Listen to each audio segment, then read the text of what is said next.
Hello friends, good morning. In my previous lecture, I had explained what is lightning arrestor and how it functions.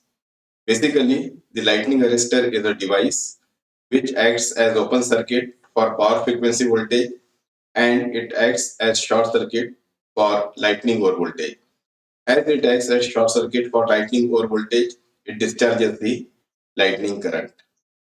Today I will discuss the requirements of an ideal lightning arrestor. So let us start with this diagram. It is part of signal line diagram of power system. So here I have not shown the generation part. This is transmission line, part of transmission line, transformer, and load will be connected here. And as I discussed in my previous lecture, that lightning arrestor is installed before the transformer. So when lightning or voltage comes, this acts as short circuit and it discharges the lightning current. Now, first requirement of the lightning arrestor will be it should act as open circuit for power frequency voltage as well as for any power frequency or voltage coming in the system. Reason, if it does not act as open circuit, it short circuits for power frequency or voltage. The power frequency or voltage remains there in the system for longer duration. So when it acts as short circuit, the relays and circuit breaker will operate and system will be and load will be disconnected from the system. The first and foremost requirement of lightning arrestor is it should act as open circuit, means it should not spark over for any power frequency or voltage coming in the system. That is first requirement. Now let us see what are the other requirements. So to explain other requirements, I will take the help of these two diagrams. This is, we are taking voltage along y-axis in kV, time in microseconds along x-axis. In the second diagram, I am taking time along x-axis in microsecond, same scale, and along y-axis we are taking the discharge current. Now at this juncture, I will first define BIL, that is basic impulse level or basic insulation level or basic impulse insulation level of the substation or the transformer or any device installed in the power system. This is the peak value of standard 1.2 by 50 microsecond impulse voltage which the device can sustain. So if this is the peak value, let us say it is 1000 kV. So 1000 kV will be the BIL of the system. It means any voltage which is less than this BIL should be sustained by the device, should be sustained by the insulation of the device. If in the system any impulse voltage crosses this value, then the insulation of the system will be damaged. Therefore, it is called as basic impulse insulation level. So in no case the incoming impulse voltage or lightning or voltage should cross this value. So this is BIL. Now let us say that lightning or voltage is coming in the system. Now lightning or voltage is of very high magnitude. The first question is why we are not designing the BIL of the system higher than the lightning or voltage magnitude. The reason is as we go on increasing the BIL, that is insulation level, the cost of the system will increase. So if we design BIL of the system higher than any lightning or voltage magnitude coming in the system, then cost of the system design will be very, very high. Therefore, other alternative is restrict this BIL to certain value and then select the lightning arrestor rating in such a way that lightning or voltage does not cross this BIL. It is arrested well before the BIL of the system. So in this diagram, this is BIL. This is the lightning or voltage coming in the system. If we are not installing this lightning arrestor, then at this point, when lightning or voltage magnitude crosses this BIL, the insulation of the transformer will be damaged. So costly electrical installation will be damaged and continuity of the power supply to the customers will be interrupted.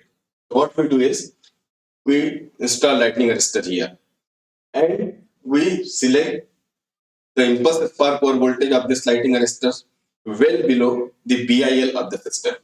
So this is impulse spark over voltage of the system and it is well below the BIL of the system. So as soon as this lightning over voltage attains this value, this lightning arrestor sparks over. So it sparks over means discharge current will start flowing. So at this point, here you can see the discharge voltage has started increasing. It started showing. So as at this point there is sudden jerk. So first voltage drops. Then as this current is increasing, the voltage across lightning arrestor will also increase. So it is increasing. After hitting the peak value, again it starts reducing. So second requirement of the lightning arrestor is it must spark over at the specified value so that the lightning over voltage does not cross the BIL. So this is second requirement. This is the impulse spark over voltage. It means the impulse spark over voltage of the lightning arrestor should be well below the BIL of the system. That is second requirement. Third requirement. When this lightning arrestor sparks over, the discharge current is flowing. It is attaining certain peak value, then it is reducing. Now this discharge current is also in kiloamperes. The third requirement is when discharge current is flowing, the lightning arrestor or any part of the lightning arrestor should not get damaged. It must be capable of sustaining the discharge current which is flowing through the lightning arrestor when it sparks over. That is third requirement. The discharge current should not damage any part of the lightning arrestor. That is third requirement. Then fourth requirement is see when this discharge current is increasing, this voltage is also increasing. Now, if this increasing voltage crosses the BIL, then again the purpose will be defeated. This voltage, which is maximum, is called as discharge voltage or residual voltage. So fourth requirement is the voltage appearing in the system due to flow of discharge current should be well below the BIL of the system.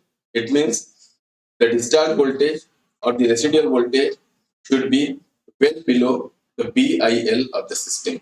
And this difference, that is difference between BIL and this discharge voltage is called as protection margin. So that is fourth requirement. And fifth requirement is normal conditions should be restored quickly. Now, if normal conditions are not restored quickly, then what will happen? This discharge current will continue to flow. Relay, if it is flowing for a long time, then relay will sense that this is a fault. It will trip the circuit breaker, and system will be and load current, and this part of the system will be disconnected. So, fifth requirement is normal conditions should be restored quickly. So this is lightning over voltage characteristic. This is BIL, and this entire characteristic is called as protection characteristic of the lightning arrestor. And this difference is protection margin. So there are five basic requirements of an ideal lightning arrestor. First, its power frequency spark over voltage should be it should not sorry its power frequency spark over voltage should be less than its power frequency. I'm sorry. The first requirement is its power frequency spark or voltage should be more than any power frequency or voltage coming in the system. That is first requirement. So that it should not spark over for the power frequency over voltage. Second requirement is it must spark over at the specified value when lightning over voltage is coming in the system. Alternatively, we can say that its impulse spark over voltage should be sufficiently less than the BIL of the system. Third requirement, when lightning arrestor sparks over, discharge current is flowing, and during the flow of discharge current, the lightning arrestor part should not get damaged. It must sustain the lightning discharge current. Fourth requirement is The discharge voltage which is appearing in the system should be sufficiently less than the BIL of the system. And fifth requirement is normal system conditions should be restored as quickly as possible. These are five important requirements of an ideal lightning arrestor. In the next class, I will explain the ratings of the lightning arrestor. Now, from these two diagrams, you can get the idea about what will be the ratings of the lightning arrestor. First rating will be nominal or rated voltage of the lightning arrestor. Second rating will be power frequency, spark over voltage. Third rating will be impulse spark over voltage. Fourth rating will be discharge current. Fifth rating may be this is maximum discharge current. And sixth rating will be this discharge voltage or residual voltage. Details about this and how these ratings are selected, I will discuss in my next class. Friends, if you feel this video lecture useful, then please like it, subscribe to my channel, ask your friends, colleagues, your juniors to subscribe to my channel. I have written one book on time management. This is a very useful book for efficiently and effectively managing your time. The link for the book is also given in the description box. I have launched one useful course on Udemy. This course is very beneficial for the students who are appearing for the competitive exams as well as entrance exam. The link for the course is also given in the description box. Thank you.